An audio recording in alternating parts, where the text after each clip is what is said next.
আলহামদুলিল্লাহ, বাংলাদেশে ইসলাম আগমনের ইতিহাসের খোঁজে 61টি ঐতিহাসিক মসজিদ ভ্রমণের নিয়তে 3/10/2025 তারিখ আমার 79তম মসজিদ ভ্রমণ।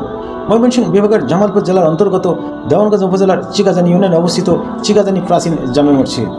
মসজিদটির নির্মাণ সালের কোনো শিলালিপি পাওয়া না গেলেও ধারণা করা হয় 15শো শতাব্দীতে সুলতানি আমলে মসজিদটি নির্মাণ করা হয়। মসজিদটির ইতিহাস: হাওর জঙ্গল মহিষের সিং, এই দিনে ময়মনসিংহ। প্রবাদ প্রবচনে এভাবেই পরিচয় করানো হতো একসময় ভারতবর্ষের বৃহত্তম জেলা ময়মনসিংহকে।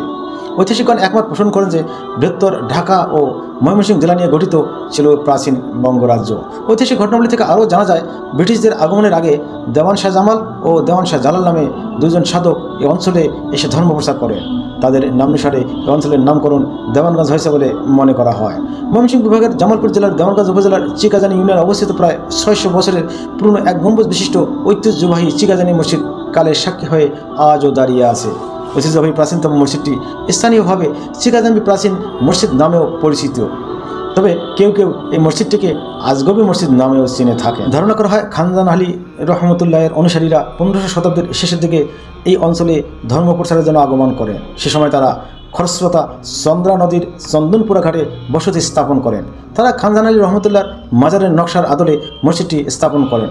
অনেকেরই ধারণা এই মসজিদটি মাটির নিচ থেকে অলৌকিকভাবে গড়ে উঠেছে। একসময় মসজিদে ফাঁসি কিতাবের প্রচলন ছিল, তাই অনেকেই মনে করেন ফাঁসি শিক্ষা কেন্দ্র হিসেবে মসজিদটি ব্যবহৃত হতো।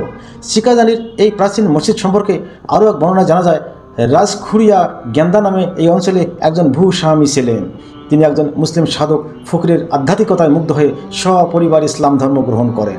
ইসলামের প্রতি অগাধ বিশ্বাস ও আনুগত্যের জন্য আশেপাশে 30 বিঘা জমি নিয়ে একটি মসজিদ নির্মাণের সিদ্ধান্ত নেন। তার সিদ্ধান্তের প্রতিচ্ছবি হচ্ছে আজকের এই মসজিদ। মসজিদ প্রাঙ্গণে অবস্থিত কবর রয়েছে। কবর দুটি যথাক্রমে তার ছেলে শেখ জালাল ও শেখ ফরিদের। প্রাচীন মসজিদটির নির্মাণে বর্গাকৃতির ইট, চুন, সুরকি ব্যবহার করা হয়েছে। মসজিদটি এক গম্বুজ ও 2 কাতার বিশিষ্ট। মসজিদের ওয়ালে বিভিন্ন ফুল ও লতাপাতার নকশা রয়েছে। মসজিদটির মেহরাবটি দৃষ্টিনন্দন নকশা করা। প্রাচীন মসজিদে একসঙ্গে 20-25 জন নামাজ আদায় করতে পারেন। প্রাচীন মসজিদটি একতলা বিশিষ্ট হলেও বর্তমান আধুনিক স্থাপত্য কলায় প্রাচীন মসজিদ ঠিক রেখে 3 তলা বিশিষ্ট আধুনিক ভবন নির্মাণ করা হয়েছে এবং মসজিদটির মিনার 5 তলা সমমানের উঁচু করা হয়েছে। এখানে দেওয়ানগঞ্জ উপজেলার চিকাজানি মসজিদে আপনি কতদিন ধরে এখানে খাদেমের দায়িত্ব পালন করছেন? 5.5 বছর।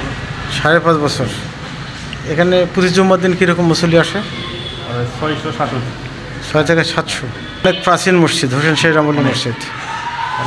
বলে এটা 600 থেকে 700 বছর হয়েছে, তাও কেউ জানে না। মসজিদটা কি গায়েবী মসজিদ বলা হয় কেন? এর নাম গায়েবী মসজিদ। নাম গায়েবী মসজিদ কি গায়েব হয়ে গেছিলো হঠাৎ কি উঠছে, সেটাই না অন্য কোনো কারণে? এটা অনেক পুরাতন মসজিদ, তো এই জন্য গায়েবী মসজিদ। এটা বিষয়কে মানে এই মসজিদ সে কেউ জানে না, কখন কে তৈরি করছে এটা কেউ জানে না। প্রাচীন মসজিদের ভিতরে করা দেখলাম 2 কাতার বিশিষ্ট মসজিদ। কতজন? 20 জন নামাজ পড়তে পারে প্রাচীন মসজিদে। ধন্যবাদ আপনার। প্রতিদিন দূর দূরান্ত থেকে অনেক লোক মসজিদ দেখতে ও নামাজ আদায় করতে আসেন। বর্তমানে মসজিদে একসঙ্গে প্রায় 1000 মুসল্লি নামাজ আদায় করতে পারেন।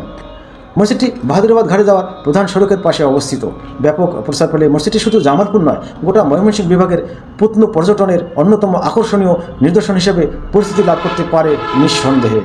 আজ আমার সাথে সবার সঙ্গে ছিলেন বাংলাদেশ ব্যাংকের স্টাফ মোহাম্মদ আজিজুল ইসলাম। আল্লাহ হাফেজ।